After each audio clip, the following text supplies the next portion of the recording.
Inubos ko talaga, inaraw-araw ko para masabi ko sa inyo ang experience. Formulation at formulation, hands down. Hit na hit niya talaga yung NBF ko. Yung pangangailangan ko, gusto kong pumuti or ma-maintain yung kaputian ko, and at the same time, gusto kong makatulog or makalm sa gabi. Sleep is real.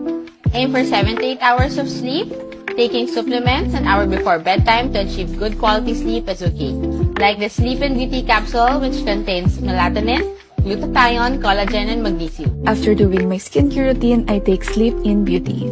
For me, it's more than just a supplement, it's my nighttime beauty partner. Well, alam naman natin na makeup can really hide dark circles. Kaya having a good quality of sleep is a must. Kaya if first time mo palang susubukan, start with the 10 capsule pack. And if part na din siya ng routine nyo, go for the 30 capsule bottle. Discover Beauty Rest with Sleep in Beauty, now available at Watson's stores nationwide.